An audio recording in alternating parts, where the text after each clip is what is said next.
Welcome to குட்டி சுட்டீஸ். Hello குட்டீஸ், இன்னைக்கு நம்ம பார்க்க போற கதை மரியாதை ராமனும் கழுதையும். மரியாதை ராமனுடைய அறிவையும் சாமர்த்தியமான பேச்சையும் பத்தின செய்தி ஊர் முழுக்க பரவியிருந்தது. பக்கத்து நாட்டு அரசனான மகேந்திரனும் தன்னுடைய படைத்தளபதி மூலமா மரியாதை ராமனை பத்தி கேள்விப்பட்டாரு. ஏன் தளபதி, பக்கத்து நாட்டுல இருக்கிற மரியாதை ராமன் ரொம்ப புத்திசாலியாமே, மக்கள் எல்லாரும் பேசிக்கிறாங்க. அந்த மரியாதை ராமனுடைய புத்திசாலித்தனத்தை நான் சோதிச்சே ஆகணும். அவரு நம்ம அரண்மனைக்கு வந்துட்டு திரும்ப போகும்போது மக்கள் சொல்ற அளவுக்கு தான் ஒன்னும் புத்திசாலி இல்ல அப்படின்றத உணர்ந்துட்டுதான் அரண்மனையை விட்டு அவருடைய நாட்டுக்கு போகணும். நீங்க ஒண்ணு பண்ணுங்க, நம்மளுடைய ஒற்றனை மரியாதை ராமனுடைய வீட்டுக்கு அனுப்பி, என்னவோ நீங்க பெரிய அறிவாளின்னு எல்லாரும் சொல்லிக்கிறாங்க, நீங்க மட்டும் எங்க அரண்மனைக்கு வந்தீங்கன்னா கழுதைக்கு இருக்கிற அறிவு தான் உங்களுக்கும் இருக்குன்னு எங்க அரசவை ஞானிகள் எல்லாம் நிரூபிப்பாங்க. போட்டிக்கு நீங்க தயாரா? தயாரா இருந்தா எங்க அரண்மனைக்கு வாங்க அப்படின்னு சொல்லிட்டு வர சொல்லுங்க அப்படின்னு படைத்தளபதி கிட்ட சொன்னாரு.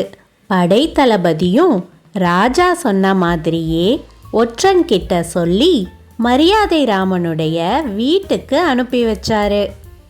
ஒற்றன் சொன்னதை கவனமா கேட்ட மரியாதை ராமனுக்கு அரசர் தன்னை மட்டம் தட்டி தான் ஒரு முட்டாள்னு எல்லார் முன்னாடியும் நிரூபிச்சு தன்னை அசிங்கப்படுத்துறதுக்காக தான் கூப்பிட்டுருக்கிறாரு அப்படின்றது புரிஞ்சது. இருந்தாலும் என்னதான் நடக்குதுன்னு பார்க்கலாமே அப்படின்னு மரியாதை ராமன் அரண்மனைக்கு வர்றதுக்கு ஒற்றன் கிட்ட சம்மதம் சொன்னாரு. மறுநாள் மரியாதை ராமன் ஒரு கழுதையையும் தன்னோட கூட்டிக்கிட்டு பக்கத்து நாட்டு அரண்மனைக்கு போனாரு. அரண்மனைக்கு கழுதையோட வந்த மரியாதை ராமனை பார்த்து மன்னர் குழம்பி போயிட்டாரு. மன்னருக்கு ஒண்ணுமே புரியல. வாங்க மரியாதை ராமா, வணக்கம். எப்படி இருக்கிறீங்க? ஒற்றன் கிட்ட நான் சொல்லி அனுப்பின செய்தியில இருந்தே உங்களை எதுக்காக அரண்மனைக்கு வர சொன்னேன்னு உங்களுக்கு புரிஞ்சிருக்கும். உங்களோட புத்திசாலித்தனத்தை சோதிக்கதான். அது சரி, நீங்க மட்டும் வராம ஒரு கழுதையையும் கூட்டிட்டு வந்திருக்கிறீங்களே, எதுக்காக? வணக்கம் அரசே, நான் ரொம்ப நல்லா இருக்கிறேன். கழுதைய ஒரு காரணமா தான் என் கூட கூட்டிட்டு வந்திருக்கிறேன். நீங்க இந்த கழுதையையும் என் கூட அரண்மனையில இருக்கிறதுக்கு அனுமதி தந்தாதான் உங்க அரசவை ஞானிகள் கேக்குற கேள்விக்கு நான் பதில் சொல்லுவேன். இதுக்கு சம்மதம்னா சொல்லுங்க, நான் இங்க இருக்கிறேன். இல்லன்னா என் கழுதைய கூட்டிட்டு இப்படியே நடைய கட்டுறேன். சரி, இந்த கழுதைய தாராளமா உங்க கூடையே வச்சுக்கலாம். இப்போ என்னுடைய அரசவை அறிஞர்கள் ஒவ்வொருத்தரா உங்ககிட்ட கேள்விகளை கேட்பாங்க. அதுக்கு நீங்க சொல்ற பதில்களை வச்சு உங்களுடைய புத்திசாலித்தனத்தை நான் எடை போட போறேன். அறிஞர்களே, உங்களுடைய கேள்விகளை நீங்க இப்போ மரியாதை ராமன் கிட்ட கேட்கலாம். இந்த உலகத்திலேயே உயர்வானது எது? அதுக்கான காரணத்தையும் சொல்லணும். இந்த உலகத்திலேயே உயர்வானது என் கழுதையுடைய வியர்வைதான். காரணத்தையும் சொல்றேன், கேட்டுக்கோங்க.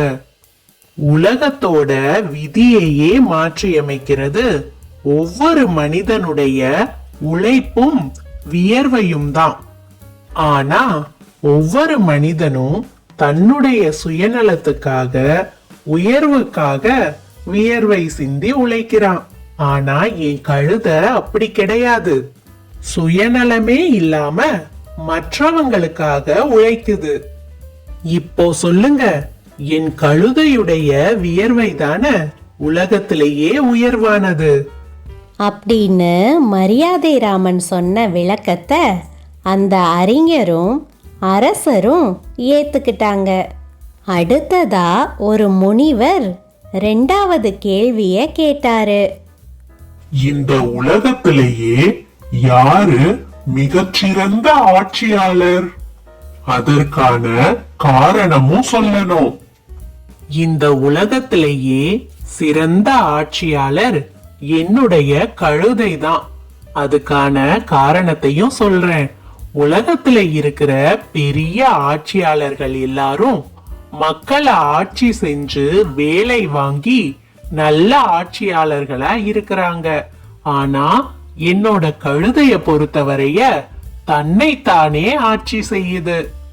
உதாரணத்துக்கு, கழுதை பொதி சுமந்துட்டு போகும்போது தனக்கு கால் வலிக்குதுன்னு நினைச்சிடுச்சுன்னா அந்த இடத்திலேயே அப்படியே உட்கார்ந்துடும். எந்த அரசர் ஆட்சியாளர் நினைச்சாலும் கழுதைய எழுந்திருக்க வைக்க முடியாது. தானே நினைச்சா மட்டும்தான் கழுதை எழுந்திருக்கும்.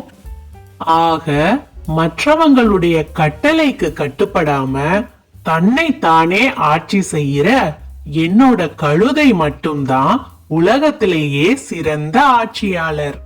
அப்படின்னு மரியாதை ராமன் சொன்ன பதில அரசவையில இருந்த அறிஞர்கள் எல்லாருமே ஏத்துக்கிட்டாங்க. அடுத்ததா ஒருத்தர் எப்படியாவது மரியாதை ராமனை மடக்கிடணும்னு ஒரு கேள்விய கேட்டாரு. நிலாவுடைய எடை என்ன?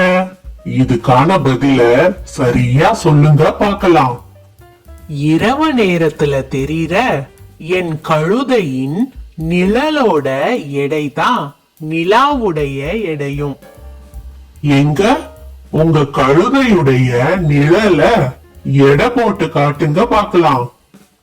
கழுதையுடைய நிழலை மட்டும் தனியா அளந்தா எப்படி நிலாவோட எடைக்கு சமமா இருக்குதான்னு பார்க்க முடியும். நீங்க தராசோட ஒரு தட்டுல நிலாவை கொண்டு வந்து வைங்க, இன்னொரு தட்டுல நான் என்னோட கழுதையின் நிழலை கொண்டு வந்து வைக்கிறேன். அளந்து பார்த்தா ரெண்டும் சமமா இருக்குதான்னு தெரிஞ்சிடும்ல.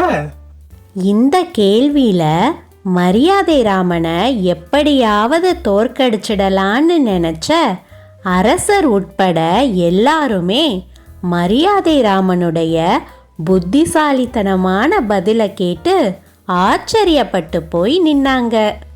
அப்போதான் அரசருக்கு ஒரு விஷயம் புரிஞ்சது. தன்னுடைய ஒற்றன்கிட்ட மரியாதை ராமனின் அறிவை கழுதையின் அறிவோட ஒப்பிட்டு போட்டிக்கு வர சொல்லி அனுப்பினதால தான் மரியாதை ராமன் ஒவ்வொரு கேள்விக்கும் கழுதைய முன்னிறுத்தியே பதில சொன்னாரு. அப்படின்றத புரிஞ்சுக்கிட்ட அரசர் மரியாதை ராமன் அதிபுத்திசாலின்னு அரசவையில எல்லார் முன்னாடியும் தன் வாயாலேயே சொன்னாரு. அது மட்டும் இல்லாம மரியாதை ராமனுக்கு கை நிறைய பொன்னும் பொருளும் நிறைய பரிசுகளும் கொடுத்து சந்தோஷமா அவருடைய நாட்டுக்கு வழி அனுப்பி வச்சாரு. என்ன குட்டீஸ், இந்த கதை உங்களுக்கு பிடிச்சிருந்ததா? சரி குட்டீஸ், இன்னொரு நாள் இன்னொரு கதையோட உங்களை வந்து சந்திக்கிறேன். Thank you for watching.